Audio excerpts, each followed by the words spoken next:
कुछ समय पश्चात महाराज वशिष्ठ ने आदेश दिया कि कन्या के माता पिता आकर के कन्यादान करें। जब कन्यादान करने के लिए महाराज जनक और रानी सुनैना पहुंचे, रानी सुनैना ने क्या देखा कि महाराज जनक के हाथ बेटी के पीले हाथ करते समय, कन्यादान करते समय कांप रहे हैं, हिल रहे हैं। रानी सुनैना ने जब जनक की तरफ देखा तो क्या पाया कि महाराज जनक की आंखों से मोटे मोटे आंसू टप टप गिर रहे हैं।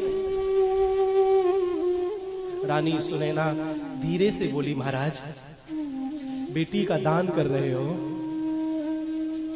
ये सबसे बड़ा दान होता है, रोते नहीं है,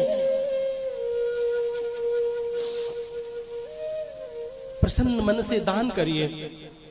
महाराज जनक कहते हैं, रानी सुनैना तू सत्य कहती है, रोना नहीं चाहिए। मुझे नहीं मालूम था कि मैं बेटी का दान करते वक्त रो पड़ूंगा।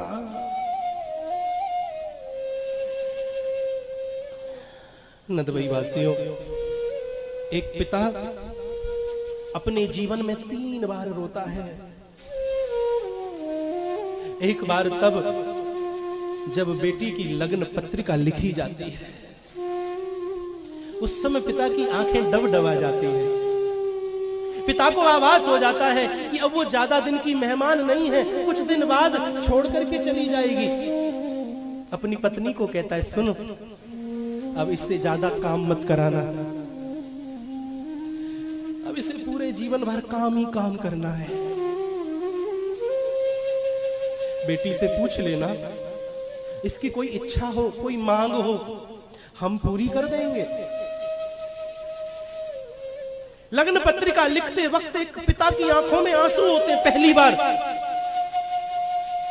दूसरी बार पिता तब रोता है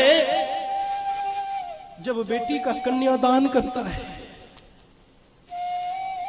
दान करते वक्त एक पिता को आभास हो जाता है कि मैंने अब इस बेटी का दान कर दिया, इस पर अब मेरा कोई अधिकार नहीं रहा,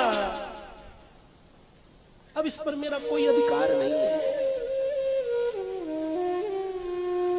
कन्यादान करते वक्त पिता फूट फूट करके रोता है।